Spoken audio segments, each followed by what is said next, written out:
So, good morning everyone.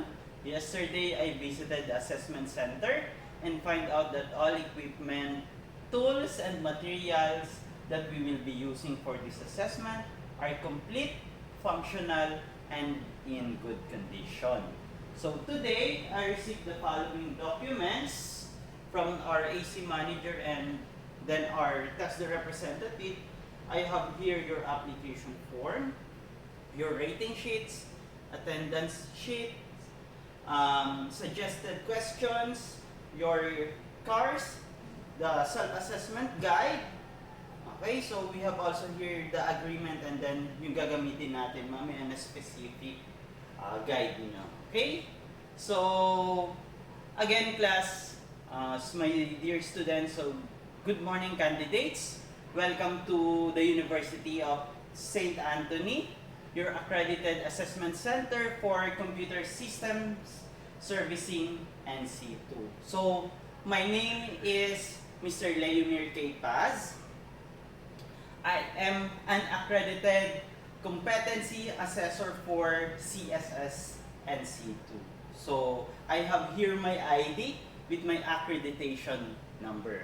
And also, I have here my appointment letter coming from Ma'am Ria Sapinoso, so the AC manager of University of St. Anthony. So, proving that I am an accredited assessor for this assessment. Let me also acknowledge ulit po the presence of our assessment center manager, Ma'am Ria Lor Sapinoso, and also Miss Karine Joy Silva, our test representative from the provincial office. So don't worry kung nandyan sila because hindi naman sila yung mag-a-assess sa inyo. Ako po. Okay?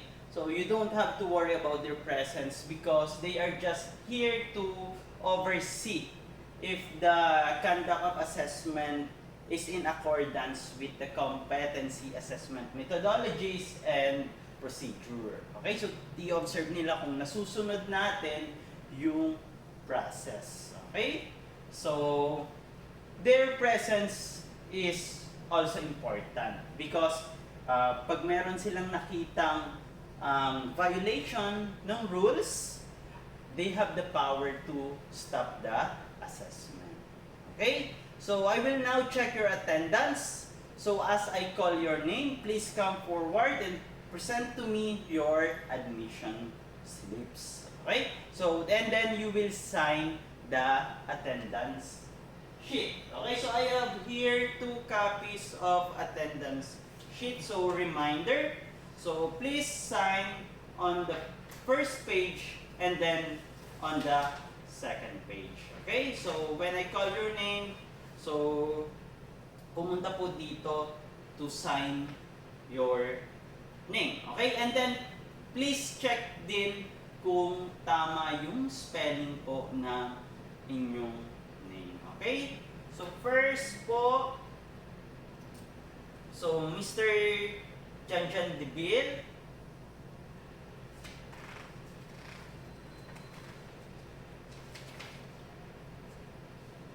Okay, so next, Mr. John Kim Raj Tabal.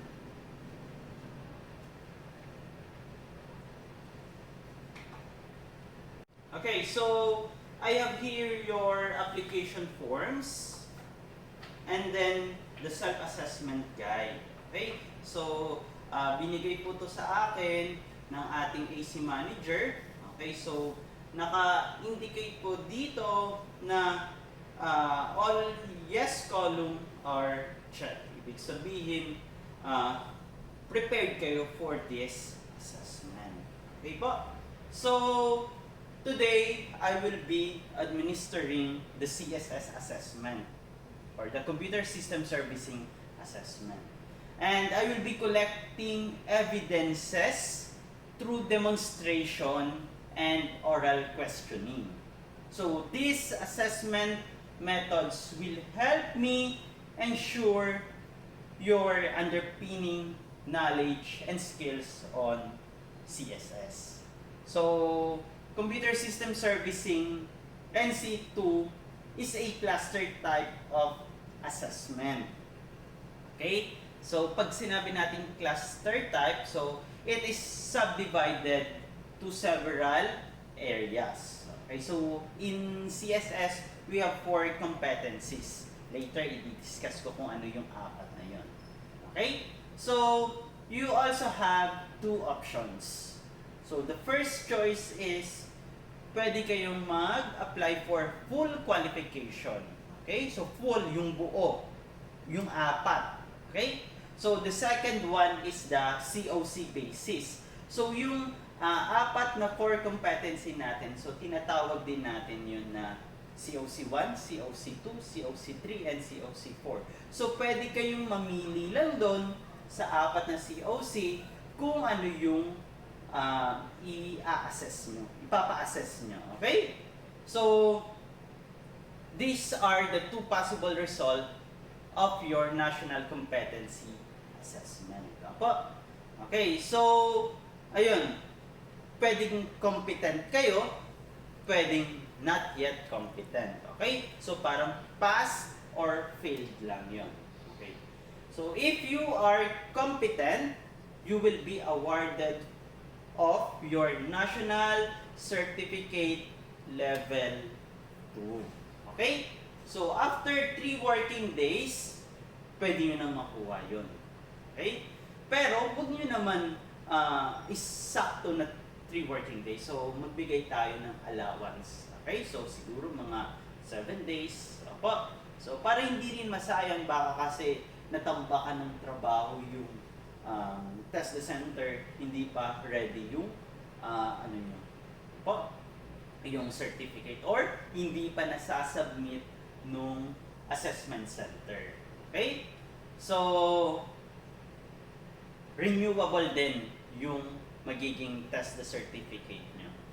Okay? So, 5 years, okay, valid siya for 5 years and then renewable siya.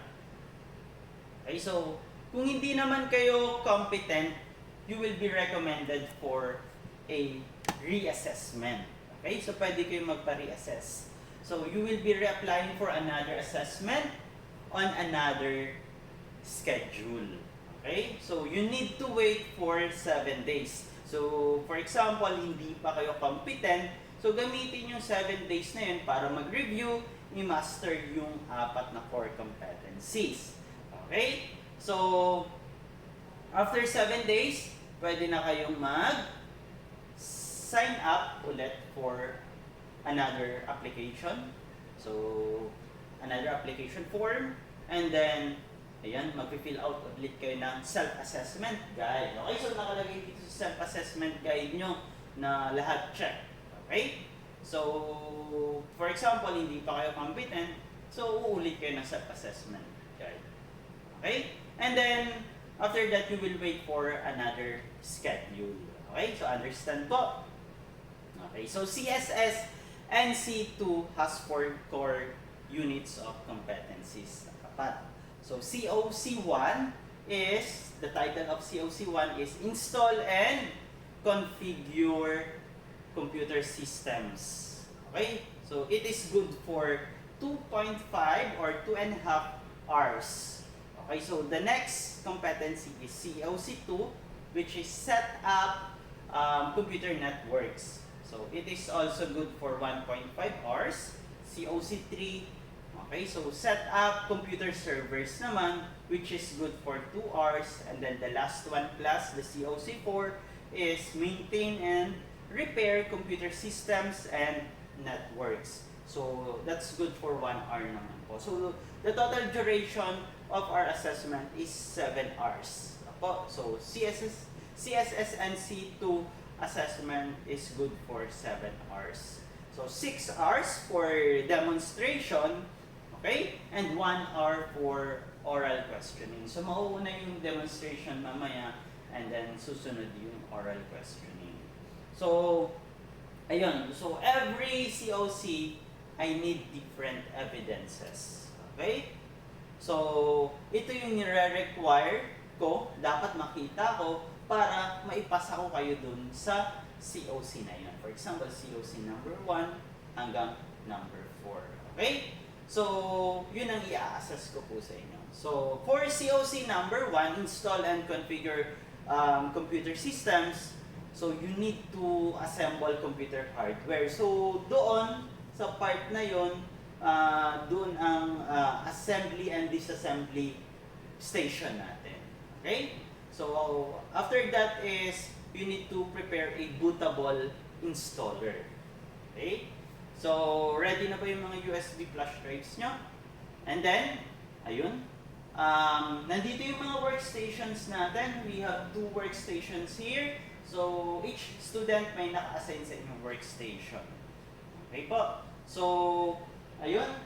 Mag-install kayo ng operating system sa COC1. Ayan. Mag-install kayo ng drivers. Ayan. Applications. And then, magkakandak kayo ng testing and documentation kung okay ba yung pagkaka-install.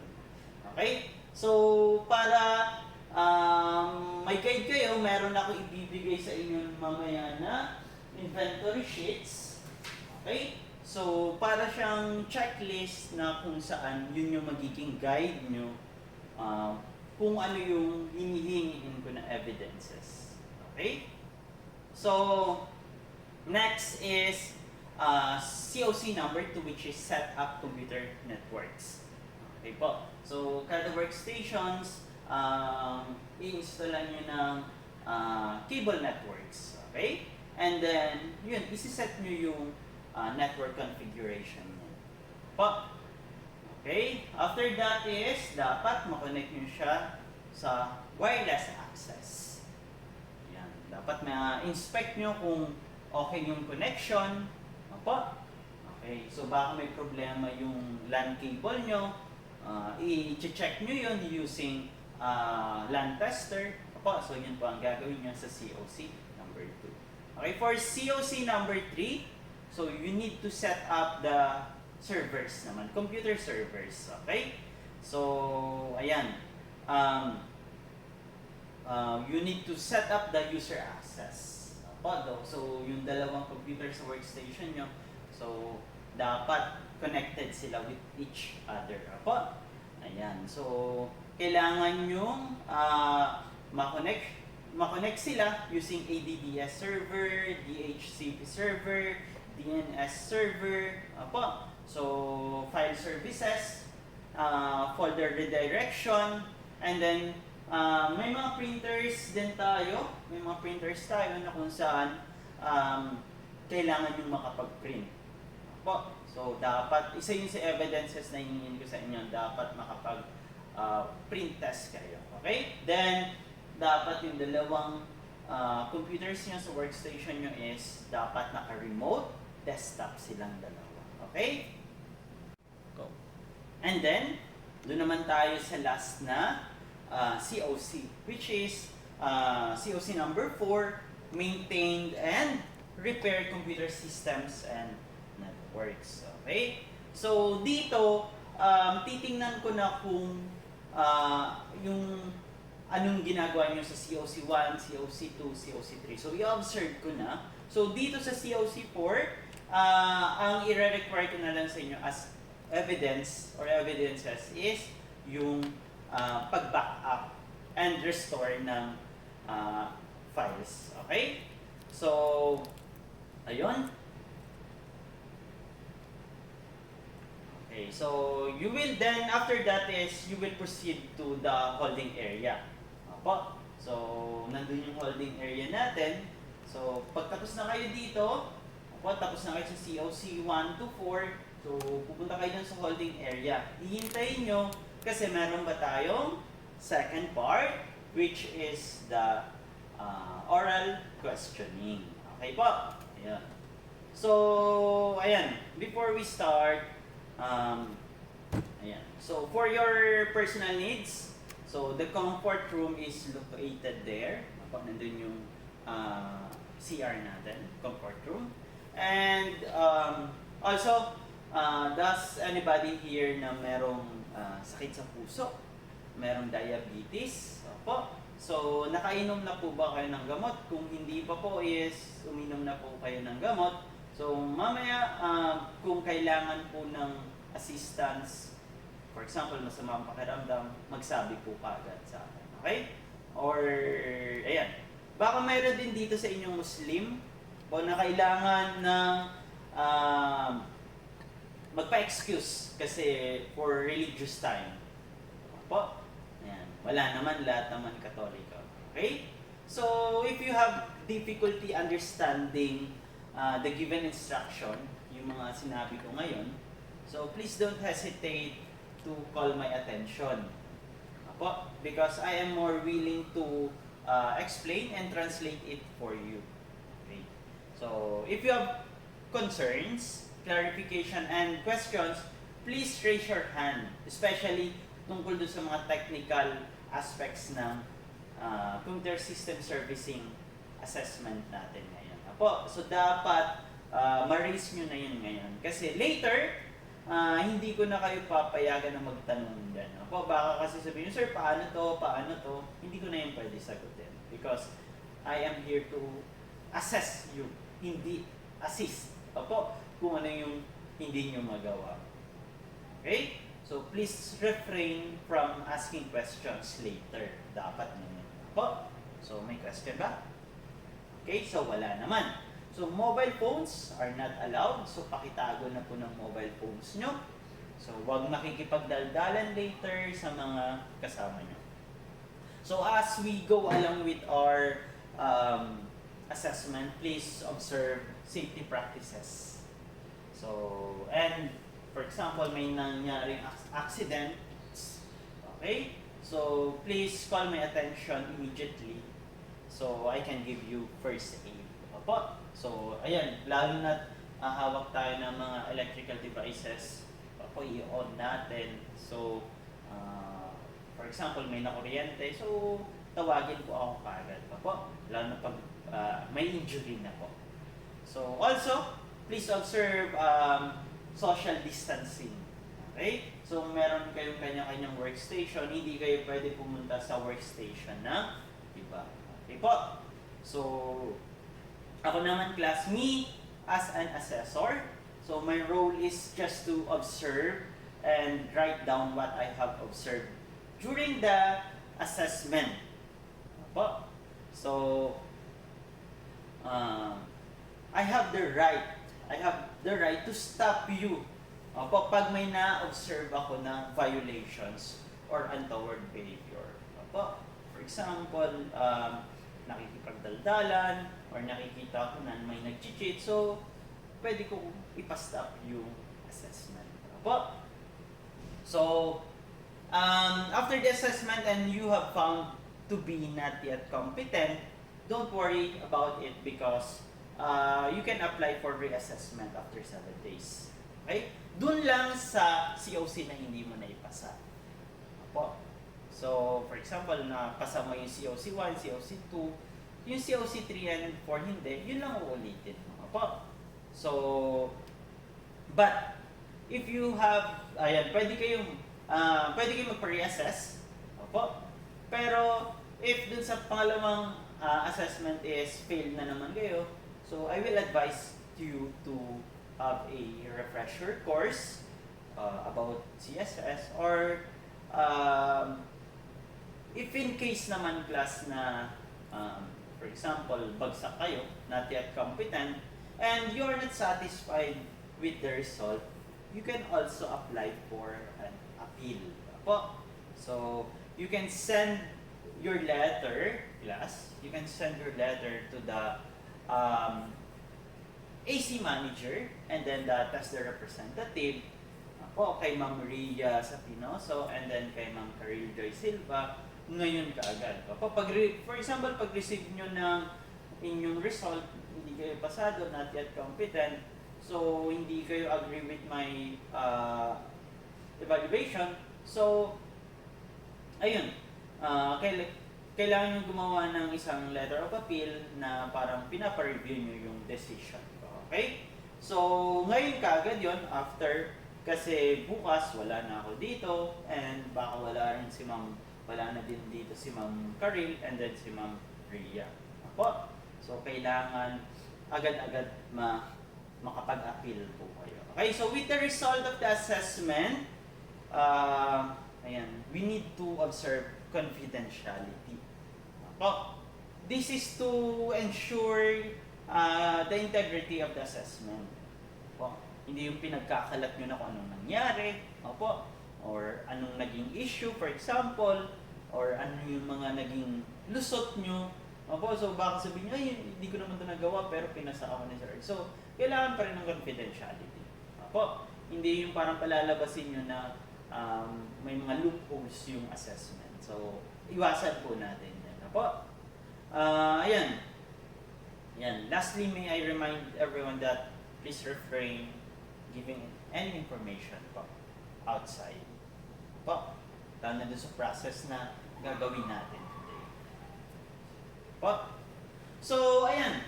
Dahil nandito kayo, ibibigay ko na yung competency agreement sheets sa inyo. Yan. Okay?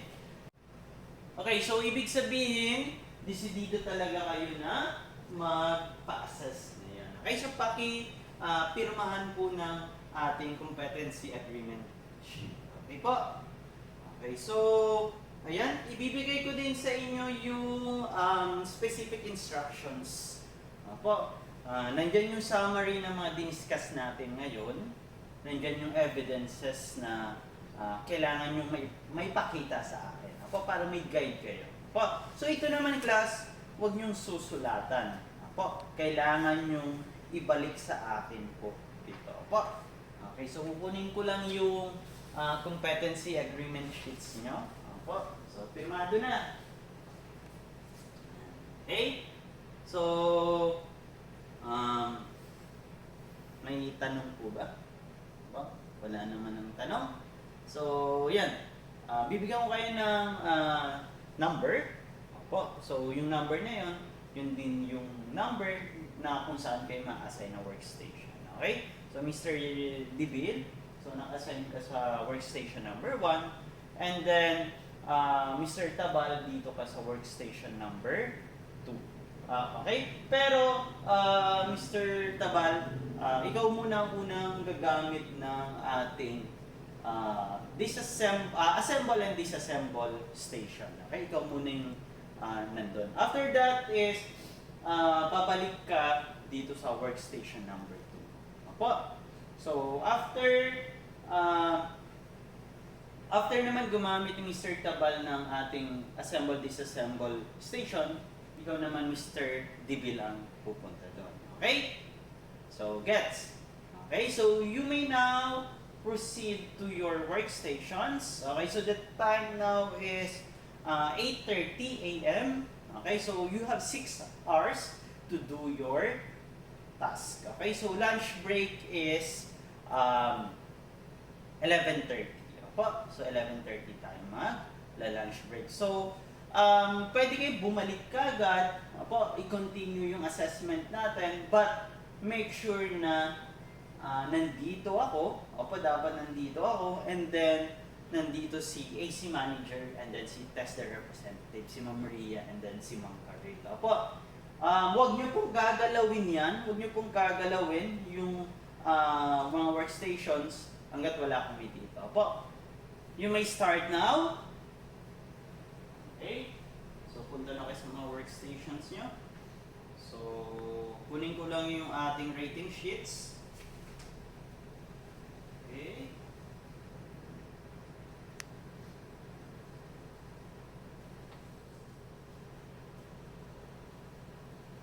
Okay, tapos ka na Mr. Tabal. Okay, so proceed to your workstation number 2. So, Mr. Debil, go to assemble and disassemble area. Ayan. Okay, Mr. Debil, tapos na po. Okay, so please clean your area po. Okay. So, go to the holding area, holding station. So, huwag mo nang uuwi. So, we have the second part, oral questionings later. Okay? So, Mr. Tabal. So, 5 minutes. Last 2 minutes. Okay, mukha yata hindi mo natapos. So, time is up, Mr. Tabal. Please proceed to the holding station. Okay, so doon na tayo sa second part. Apo. Okay, so pakitawag po si Mr. DeVille for our second part. Okay, so oral questioning na tayo. Okay, so Mr. DeVille, please come in. So this is the second part of the assessment. So kanina, we have the demonstrations. Ngayon naman is the oral questioning. Apo. So I have here the questions. Apo. Okay, so can you please read the questions and then tell me the answer. Apo.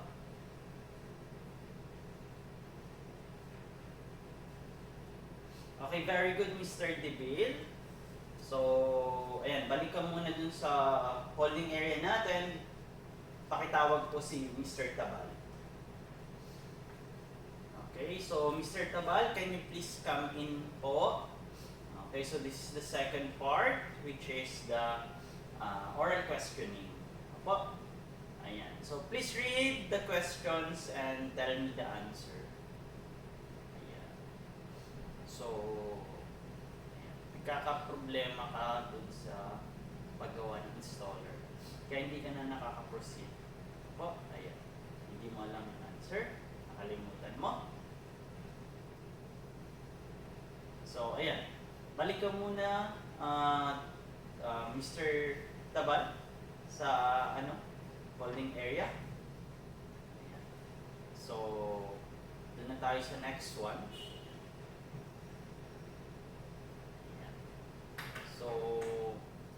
So Mr. DeVille, please come in.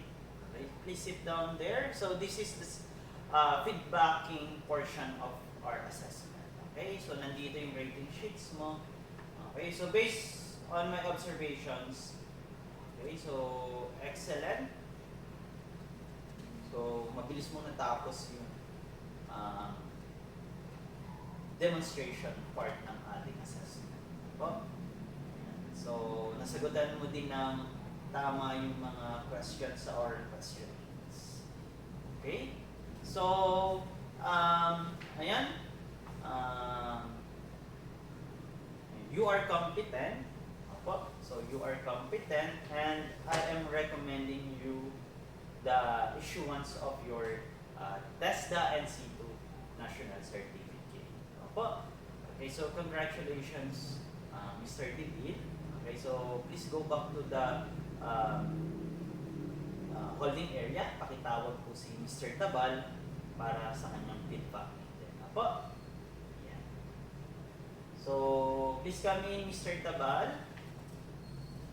Okay, so, ayan. This is our feedbacking portion. Apo. So, ayan. Based from my observation, medyo nahirapan ka dun sa pag-install pa lang ng, pag-create pa lang ng bootable installer. So, hindi ka nakapag-install ng operating system. So, hindi ka na nakaproceed sa COC2 sa pag-set up ng networks natin, ng servers. So, ayan. Medyo unang COC pa lang, nahihirapan ka. Ayan. So, ayan.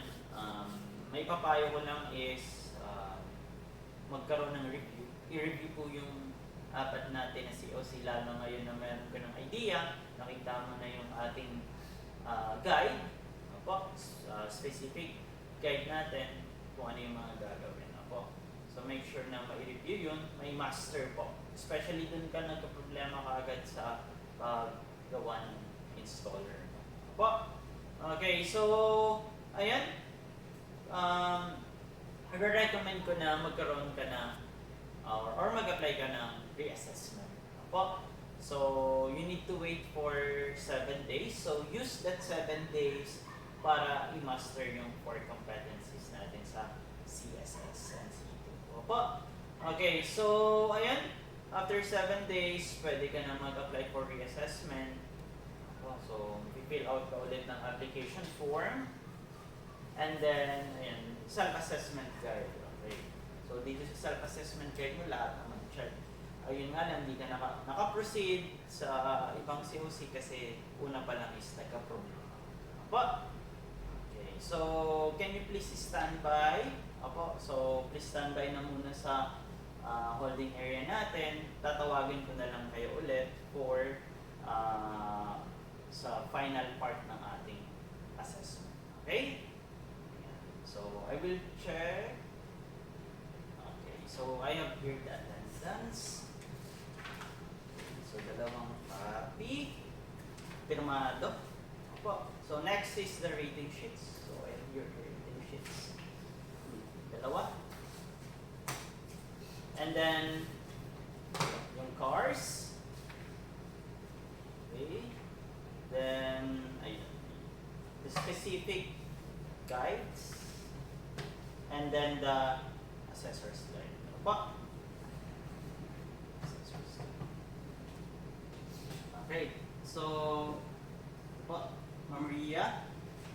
So, this is the attendance sheet. And then the cars. Okay. So, we have the attendance sheet here. And then the cars. Okay. So, nandito yung cars. Okay, pa-pirma po ako, ma'am. Okay, so thank you so much.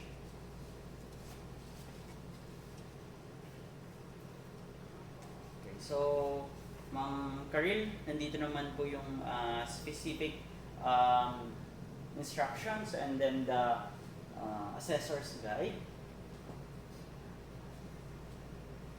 So, thank you so much po.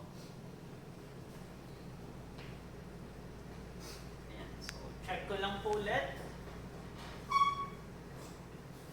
So, we have the rating sheets, the cars,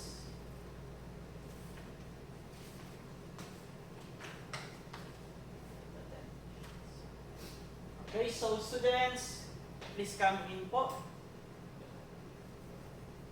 So, this is the closing part of our assessment. Opo. So, I want to congratulate everyone for taking this assessment. Also, I will also want to appreciate the presence of Ma'am Ria Sapinoso, our Assessment Center Manager, and Miss Karil Joy Silva for our our tester representative. Po. So, ayan.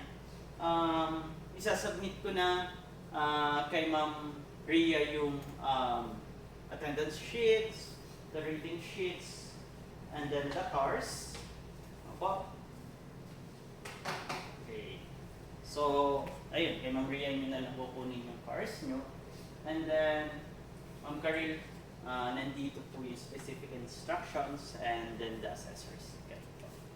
Okay, so thank you so much po.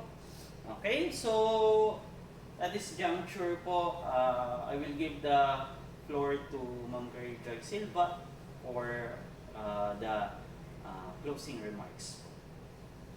Thank you, ma'am. Thank you so much, everyone.